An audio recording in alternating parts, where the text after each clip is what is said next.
यह है महान भारतीय क्रिकेटर अभिषेक शर्मा का बर्थ चार्ट। तो आइए चलिए इनके कुंडली को एक एक करके हम एक एक हाउस को स्टडी करेंगे और उससे आपको एक मोटा इंसाइट्स मिल जाएगा कि इनकी लाइफ की क्या दशा दिशा रहने वाली है। सारे फैक्टर्स मैं आपको बता दूंगा। वीडियो के लास्ट तक आप बड़े अच्छे से समझ जाएंगे कि ये क्या इंसान है और इनके लाइफ में क्या होने वाला है।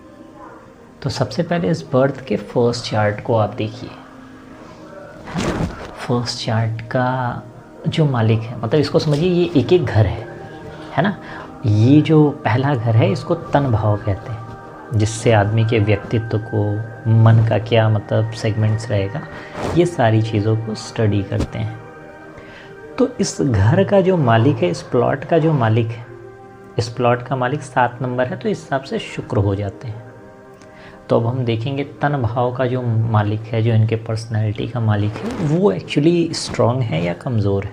क्योंकि बेसिकली हम इस चार्ट से स्ट्रेंथ और वीकनेस को एनालाइज करते हैं। तो इस घर का मालिक शुक्र जो है 12वें भाव में बैठा है। जो थोड़ा बहुत भी एस्ट्रोलॉजी को जानते होंगे उनको पता होगा 12वें भाव में अगर कोई ग्रह बैठता है तो वो थोड़ा कमज़ोर हो जाता है वैसे ही। बट इस भाव का जो मालिक है वो बुध है, और बुध और शुक्र में एक ठीक ठाक केमिस्ट्री रहती है। लेकिन जो कहा जाता है 12वें भाव में जो शुक्र है वो अस्त है। तो जो घर का मालिक है वो मालिक क्या है, अस्त अवस्था में है, मतलब वीक है। लेकिन देखेंगे भाई इसके साथ क्या कोई अच्छी चीज़ भी आ रही है। तो ये जो घर है इसका मालिक शुक्र कमज़ोर है, लेकिन इस घर पे नज़र है मंगल की, है ना। मतलब मंगल दृष्टि कर रहा है। वो सोच रहा है कि हाँ भाई इस घर में हमको आज नहीं कल जगह लेना है या फिर किराए पे हमको लेना है। तो इस घर पे एक स्ट्रॉन्ग प्लैनेट की नज़र है। बेसिकली ऐसे लोग जो फिज़िकली होता है, मंगल की नज़र का मतलब ही हो गया अगर तन भाव पे अगर हो गया तो पर्सनैलिटी वाइज थोड़े आप स्ट्रॉन्ग रहेंगे, क्योंकि कहीं ना कहीं से डायरेक्टली इनडायरेक्टली मंगल की दृष्टि पड़ जा रही है ना। मंगल की चौथी दृष्टि पड़ रही है आपके पहले भाव पे। अब दूसरा भाव देखेंगे जिसको कहते हैं धन भाव। मतलब ये वाला जो पूरा प्लॉट है ना, ये जो प्लॉट है इसका जो लॉर्ड है वो लॉर्ड है मंगल, है ना। इसका मालिक है मंगल। अब मंगल देखेंगे किस अवस्था में, तो मंगल जो है ना भैया कर्म भाव में बैठा है। मतलब सिंपल सी चीज़ है, आप अपने कर्म की वजह से धन अर्जित करेंगे, है ना। और इस प्लॉट मतलब है मंगल का है, और इस मंगल के घर में बैठ गया है चंद्रमा। मतलब सिंपल सी चीज़ है कि जो सेनापति, जो कमांडर है, वो किसी घर में मतलब वो घर किसका है, एक तरह से ऐसे समझिए सिपाही की, सेनापति का घर, है ना। और चंद्रमा कहीं ना कहीं रानी कही जाती है। सूर्य को जैसे राजा कहा जाता है, चंद्रमा रानी को कहा जाता है। तो अगर सेनापति के घर में, है ना, चंद्रमा अगर आके बैठ जाए तो कहीं ना कहीं ये चीज़ें लोगों को अच्छा नहीं लगेगा, है ना। एक मोटा आप चीज़ समझिए कि सेनापति के घर में कौन है, रानी है, तो राजा को कहीं से अच्छा नहीं लगेगा और वो भी बहुत अपने आप को कंफर्टेबल अच्छा नहीं फील करेंगी। तो ऐसे लोग बहुत ज़्यादा ओवर थिंकिंग करेंगे, है ना। और कहीं ना कहीं अगर ये बहुत ज़्यादा इमोशनल होते हैं तो अपने धन को ये गवा देंगे, है ना। मतलब इमोशनल बहुत ज़्यादा होना इनके लिए हानिकारक होगा। जो तीसरा भाव है जिसको साहस का भी भाव कहते हैं, उस घर का जो मालिक है गुरु है ना। और गुरु के घर में बैठ गए हैं केतु महाराज, जहाँ राहु की दृष्टि पड़ रही है। तो ये कहीं से कहा जाता है कि भैया वो तो गुरु है ना। गुरु के घर में कोई भी बैठता है, गुरु कहते हैं आओ भैया कोई बात नहीं। लेकिन राहु कहीं ना कहीं डेंट मारने की कोशिश करता है। तो हमेशा राहु की दृष्टि इस घर पे पड़ रही है, तो हमेशा इस घर को थोड़ा कमज़ोर करने की कोशिश वो करेंगे। राहु के साथ साथ मंगल की भी दृष्टि इस घर पे पड़ रही है, मंगल भी इस घर को देख रहा है। मतलब प्लॉट है गुरु का, और इसमें कौन किराए पे रह रहा है, केतु महाराज रह रहे हैं। लेकिन इसी घर पे दृष्टि पड़ रही है मंगल की और राहु की। तो राहु आप समझिए ये शैडो प्लैनेट है, ये छलिया है। और मंगल का मतलब कहीं ना कहीं हनुमान जी का वास रहता है। तो हनुमान जी की दृष्टि अगर पड़ेगी जिस घर में केतु या राहु रहें तो वो कंफर्टेबल नहीं फील करेंगे, है ना। तो कहीं ना कहीं ये वाला जो भाव रहेगा, इस भाव का प्लस पॉइंट ये है कि इस भाव में गुरु बैठे, तो गुरु इनका जो साहस है उसको हमेशा बढ़ाते रहेंगे। मंगल की दृष्टि पड़ रही है, मंगल भी बढ़ाएगा, लेकिन राहु मतलब आपके मन में बहुत ज़्यादा छल कपट आएगा, तो आपका साहस पराक्रम कम होगा, कमज़ोर होगा। भाई बहन से अच्छे संबंध इनके नहीं होंगे तो पराक्रम इनका कम होगा। अब चौथा भाव इसको सुख भाव कहते हैं, या फिर ये कहिए अचल संपत्ति वाला भाव कहते हैं, या माता के बारे में भी इससे अध्ययन किया जाता है। तो 10वें भाव का जो मालिक है वो शनि है। तो ये घर जो बेसिकली है चौथा घर, ये शनि का है। दृष्टि किसकी पड़ रही है? तो दृष्टि मंगल और गुरु की पड़ रही है इसमें, मतलब शनि के घर में मंगल और गुरु की दृष्टि पड़ रही है। ठीक, शनि गुरु एक अच्छा कॉम्बिनेशन है।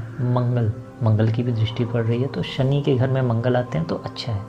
मतलब माता और सुख के लिहाज से अगर देखा जाए और अचल संपत्ति के लिहाज से देखा जाए, या गाड़ियाँ 4 व्हीलर्स बेसिकली इसके लिहाज से देखा जाए, तो इनका ये भाव मजबूत है। मतलब कहीं ना कहीं इनके लाइफ में खुशी रहेगा, लाइफ को एंजॉय करेंगे ये, अचल संपत्ति भी काफ़ी आने वाली है ना, मतलब सुख भोगेंगे, है ना, क्योंकि ये वाला चौथा जो हाउस है स्ट्रॉन्ग दिख रहा है।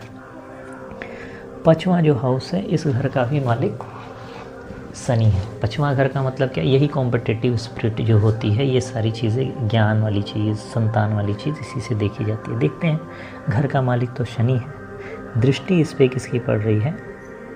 मंगल और गुरु की। सेम वही चीज़ें हो रही हैं यहाँ पर भी, है ना, कि मंगल और गुरु की दृष्टि पड़ रही है। ये भी घर मजबूत इस हिसाब से माना जाएगा, तो इनको बच्चा भी भविष्य में जो होगा अच्छा ही संतान होगा, प्लस कॉम्पिटिटिव जो स्पिरिट होती है इनके अंदर अच्छी रहेगी, इंटेलेक्ट का बहुत अच्छा इस्तेमाल करेंगे। हो सकता है कल के डेट में ये इंडियन क्रिकेट टीम के कैप्टन भी बन जाए। इसके बाद छठा भाव देखेंगे। छठा भाव जो है, इस घर का मालिक जो है गुरु है, और गुरु के घर में राहु बैठा। वही छठा वैसे भी सही नहीं है, घर का मालिक गुरु है, राहु देख रहा है, ये घर बहुत ही ज़्यादा कमज़ोर है। मतलब आप समझिए, ये कहीं ना कहीं आगे चल के ये चोटिल हो सकते हैं, या किसी रोग या इन चीज़ों में फंस सकते हैं, ट्रैवल में, या फिर ऐसा भी हो सकता है कि इंटरनल कोई इनको प्रॉब्लम हो जिसके बारे में आपको नहीं पता चलता हो। लेकिन क्योंकि कहा जाता है पर्दे के पीछे हम जो देखते हैं एक्चुअल में वैसा नहीं होता, तो हो सकता है कोई इंजरी, कोई रोग से ये अभी भी लड़ते होंगे या आगे जाके लड़ेंगे, है ना। तो ये देखिए, बेसिक चार्ट की चीज़ें होती हैं, और कहा जाता है कि जब चार्ट में बहुत ढेर सारे लोग आपके लिए अच्छा विश करते रहते हैं, तो लोगों का भी भाग्य आपके भाग्य से जुड़ता है। तो हो सकता है इसके वजह से कुछ ऐसा कमाल हो जाए। हम इंडियंस इनके लिए इतना प्रे करते हैं, लेकिन अगर देखा जाए तो ये भाव थोड़ा कमज़ोर दिखता है ना। सप्तम भाव, जिससे जीवन साथी या मैरिड लाइफ को देखा जाता है ना। ये घर में 1 नंबर, इस घर का जो राजा है वो है मंगल, है ना। तो मंगल इस घर का राजा है, तो जाहिर सी बात है ऐसे लोग शादी के बाद अपनी डोमिनेंसी प्रूफ करने की कोशिश करते हैं। और प्रूफ करते टाइम क्या होता है कि अगर जो वाइफ है वो भी ईगोस्टिक अगर मिल जाती है तो थोड़े क्लैशेज आते हैं। वैसे मंगल संभालने का भी अच्छा काम करते हैं, लेकिन क्लैशेस के भी चांसेस ज़्यादा रहते हैं इनके, है ना। अब आप देखिए 8वां भाव जो कहा जाता है, जो रहस्यों का भाव रहता है, सीक्रेट्स का, मृत्यु का भी भाव इसी को कहते हैं। उस घर का मालिक शुक्र है, और शुक्र मैंने पहले ही बताया था कि शुक्र कमज़ोर चल रहा है ना। शुक्र कमज़ोर है, और घर में और कौन बैठा है? शुक्र के घर में बैठ गया है शनि और गुरु, है ना। तो सिंपल सी चीज़ है, जो शुक्र के घर में जब गुरु बैठेगा ना, तो शुक्र को अच्छा नहीं लगता है, क्योंकि दोनों गुरु हैं, लेकिन एक अधर्म के, एक धर्म के गुरु हैं। तो ये वाला फैक्टर घर को कमज़ोर बना रहा है। शनि का बैठना कुछ हद तक ठीक है यहाँ पर, है ना। शनि न्याय के देवता हैं, अगर अच्छा नहीं करेंगे तो कोई ना कोई ऐसे एक्सीडेंट्स या फिर इंजरीज़ और ज़्यादा रेपिटेटिव इनके साथ होती रहेंगी। भाग्य का भाव अगर देखा जाए तो इस घर का मालिक गुरु है, और गुरु मैंने बताया अच्छे पोजीशन में। तो सिंपल सी चीज़ है, गुरु अगर ठीक ठाक पोजीशन में है, एनर्जी उसकी ठीक है, तो इस घर में राहु भी बैठा है, ये इसके वजह से थोड़ा डेंट मारेगा, है ना। गुरु चांडाल दोष हो जाएगा अगर ये अपने गुरु पे फोकस नहीं करेंगे। जैसे मान लीजिए इनके गुरु युवराज सिंह हैं, अगर जब भी उनका अनादर करेंगे या उनके मन में भी ख्याल आ जाएगा तो गुरु चांडाल दोष बहुत सक्रिय हो जाएगा और बहुत ज़्यादा इनके लाइफ में डेंट मार देगा, है ना। तो भाग्य भाव के हिसाब से अगर देखा जाए तो गुरु का अगर सम्मान नहीं हुआ तो फिर ये डेंट खाएंगे। 10th हाउस अगर आप देखें तो 10th हाउस का जो मालिक है, मतलब ये जो घर है ये कर्म भाव कहा जाता है बेसिकली, जो आपके कैरियर से रिलेटेड होता है। इस घर का जो मालिक है वो चंद्रमा है ना। और चंद्रमा को अगर देखा जाए तो चंद्रमा अस्त अवस्था में बैठा है, तो घर का मालिक जो है थोड़ा कमज़ोर है। मंगल इस घर में बैठा है, वो भी नीच के उसमें है, तो कहीं ना कहीं कैरियर के हिसाब से बहुत ज़्यादा उठा पटक रहेगी। मतलब बहुत ज़्यादा डिज़र्विंग होते हुए ऐसा हो सकता है कि इनको सीट पे बैठना पड़े या जल्दी इनको अपने आप को प्रूफ करने का मौका ना मिले, क्योंकि कैरियर वाइज थोड़ा वो हाउस मुझे कमज़ोर दिख रहा है। अब लाभ के भाव में देखते हैं कि इनको प्रॉफिट होगा या नहीं अपार्ट फ्रॉम ऑल दैट।